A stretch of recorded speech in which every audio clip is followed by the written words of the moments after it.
السلام علیکم ورحمت الله. فقط 2 دقیقې را سره تم شئ.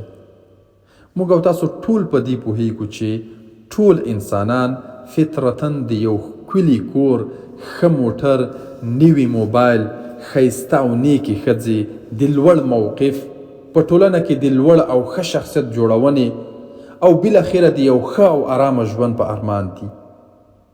خو پوښتنه دا ده چې آیا کله مو هم له ځان څخه دا پوښتنه کړې ده چې ولې زه د دې ډول مادیاتو یا د دې هر څه په ارمان یم؟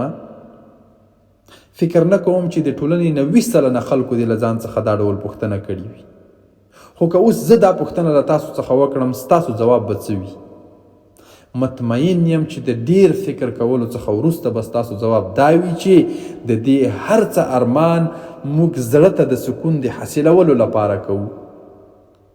خو بیا هم پوښتنه دا راولاړېږي چې آیا واقعاً د دې هر څه په حاصلولو سره موږ د زړه سکون موندلی شو؟ مطمئن یم چې ستاسو ځواب به دا وي چې حقیقتاً نه. ولې؟ ځکه چې په نړۍ کې داسې ډیر خلک شته چې دا هر څه لري خو د زړه سکون یا د زړه اراموالی نه لري.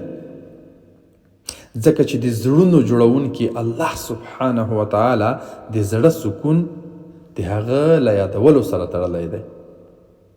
نو موږ دې نتیجې ته رسیږو چې د الله سبحانه وتعالی په ذات قسم زړه ته سکون د رب العالمین په عبادت او د هغه سره په مخلصانه او همیشنۍ اړیکه کې موندلی شو.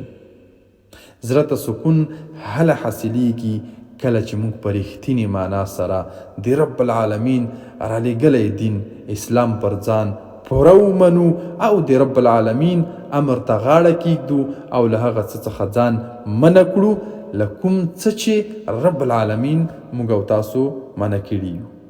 السلام علیکم ورحمت الله.